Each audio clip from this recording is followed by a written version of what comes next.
prison de droit, nouvel espace de détente. En attendant, passionnel. Monsieur Militario, Mesdames, Mesdemoiselles, Messieurs, cette plaidoirie a été écrite dans un but humoristique. Les blagues racistes qu'elle contient ont été mûrement réfléchies et approuvées par Jean-Marie Le Pen lui-même. L'auteur de celle-ci ne saurait être tenu pour responsable des éventuels évanouissements qui pourraient survenir dans l'audience durant son déroulement. Merci pour votre attention. Mesdames, Messieurs, chers membres du jury, cher public, chères contradictrices, bonjour. Aujourd'hui, nous allons rêver ensemble. Rêver que nous appartenons au cercle très élitiste du milieu pénitentiaire. Milieu que la plupart d'entre vous pensez être l'antichambre de l'enfer, les tréfonds de la débauche, mais il n'en est rien.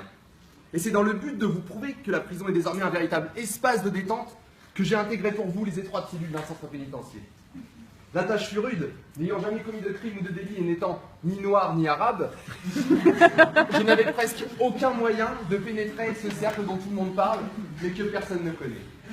Et commençons par le début. À la lecture de mon sujet, j'ai d'abord ri. J'ai ri en me disant que l'idée saugrenue, la prison, un nouvel espace de détente, j'étais comme vous, dans l'ignorance de la vie carcérale. Je me disais, les douches, les bites au cirage, pas de wifi. Alors une idée m'est venue à l'esprit, pourquoi ne pas me documenter?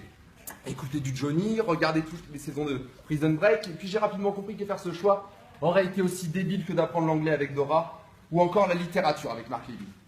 Et que je me devais, pour le bien de ma plaidoirie, de passer de l'autre côté des barreaux.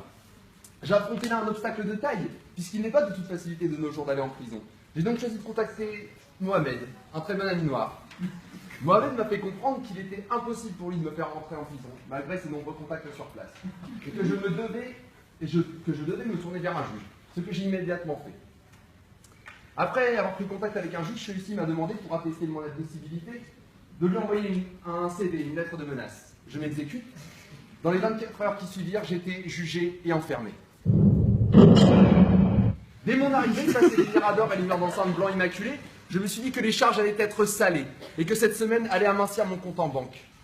En voyant la tête des surveillants, lorsque je leur ai demandé où étaient les formulaires à remplir pour percevoir les APL, j'ai rapidement compris que j'avais été aliéné par mon instinct d'étudiant, toujours prêt à batailler pour la moindre réduction, la moindre aide financière de l'État. Or, en prison, fini les loyers impayés, fini les avis d'expulsion, fini les dures fins de mois où j'hésitais entre vendre un rein ou me prostituer. Fini toutes ces quinzaines où j'étais obligé de me laisser caresser les bourses au lieu de percevoir les miennes.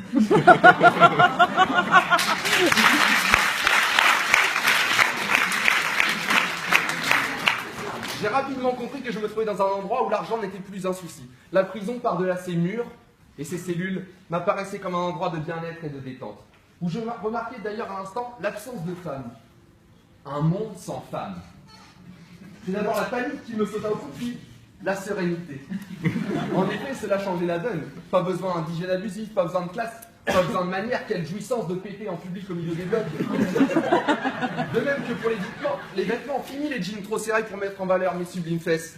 Je passais mes journées en jogging, la main en chaud. Bref,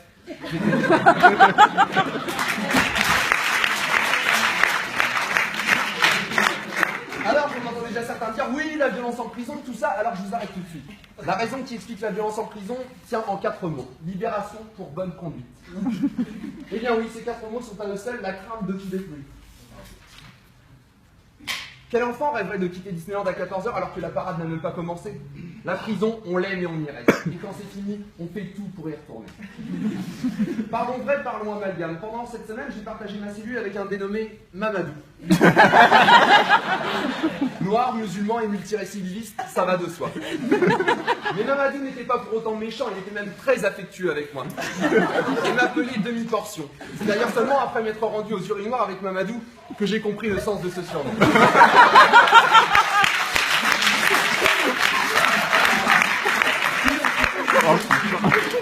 Je disais que Mamadou était très affectueux avec moi et j'ai pu pendant cette semaine partager avec lui des souvenirs, des massages et même des joints. Car oui, la drogue en prison, c'est comme les hémorroïdes. Tout le monde en a, mais personne ne le dit. J'ai eu au cours de mon séjour une grande réflexion sur l'aspect moral de la tâche que je soutiens ici. En effet, certains d'entre vous peuvent trouver les vérités que j'avance scandaleuses, voire même à l'encontre de toute morale. Mais il faut se poser la bonne question. Cette question, c'est Coluche qui se l'est posée. Il a répondu à juste titre que si les prisons étaient mieux financées que les écoles maternelles, c'est parce que les ministres retournent rarement à l'école maternelle. Tenez, d'ailleurs, puisque nous évoquons la maternelle, parlons des activités. Car après avoir été nourri, logé et blanchi auprès du contribuable, le détenu s'ennuierait si on ne lui proposait pas des activités. Et un détenu qui s'occupe est un détenu détendu. Alors, j'ai pu pratiquer toutes sortes d'activités que nous proposaient les surveillants. Ces activités diverses et variées étaient les suivantes. Foot, basket, confection de bracelets, électronique bien sûr, le saut en hauteur sur barbelé où j'excellais, atelier tatouage, la lecture pour ceux qui peuvent, enfin bref, vous l'aurez deviné, on ne s'ennuie pas en prison. J'avais d'ailleurs une pensée émue en imaginant ces détenus d'antan, Adolf Hitler ou dans un autre style Nelson Mandela. Tous deux obligés d'écrire leurs livres pour avoir un petit peu de lecture le soir. Mais n'est-ce pas là d'ailleurs la preuve que depuis bien longtemps, la prison est un espace de détente?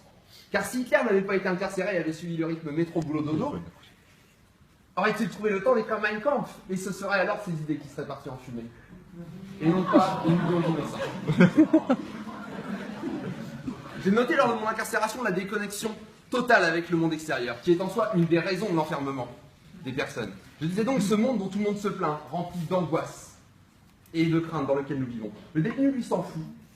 Le détenu n'a pas à se demander pour qui il votera dimanche prochain. Le détenu se contrefiche de l'infotrafic. De même pour la question des migrants, pardon. Tel un enfant, le détenu vit au jour le jour, à l'abri des fardeaux qui guettent les personnes libres. Personne n'imagine un détenu se plaindre du mauvais temps qui va gâcher son week-end en amoureux. Non, le détenu, lui, regarde le ciel et n'y voit que du bleu. Nourri par le contribuable, il s'endort heureux. Son statut d'intouchable le fait se sentir mieux. Alors, après cette description, la prison vous paraîtra certainement comme un club de vacances, mais vous faites erreur. C'est encore mieux qu'un club de vacances. Fini les dépaysements. La prison permet la détente à peu de frais, à proximité de tous. Fini les longs embouteillages sous le soleil de l'été. Vous aussi, juilletistes, autistes, devenez récidivistes. Fraudez, vengez-vous de cet ancien rival qui n'était qu'un ami pour votre ex-copine. Tuez votre belle-mère, vous qui en rêviez. En plus du bien-être apporté par l'accomplissement d'un désir enfoui, vous vous délecterez alors des merveilleux moments que la prison a à vous apporter. J'ai eu à peine le temps de profiter de tous ces bienfaits que ma semaine s'était déjà écoulée. C'est d'abord la joie qui me vint à l'esprit, la joie de retrouver la ravissante Caroline, mais celle aussi de vous retrouver vous pour vous raconter cette merveilleuse histoire, puis la tristesse. La tristesse car j'étais heureux là-bas. Là-bas, j'avais le temps d'écrire ma plaidoirie, j'avais le temps d'inventer des blagues plus drôles les unes que les autres, comme par exemple si Monsieur Bay avait une femme qui s'appelait Mayala, ça ferait Mayala Bay. Parmi ceux qui sortaient, un homme chantait devant les portes du pénitencier « Fleury, c'est fini, je sais bien que j'y retournerai un jour. » J'allais monter dans le bus quand soudain mon co-détenu, et désormais ami Namadou, posa sa main sur mon épaule et me dit « En prison, on pleure 3 fois. Quand on arrive, quand on fait tomber sa savonnette, et quand on part. » Et j'ai vu dans ses pupilles dilatées, non pas le cœur d'un homme détenu, mais le cœur d'un homme détendu. Merci pour votre attention.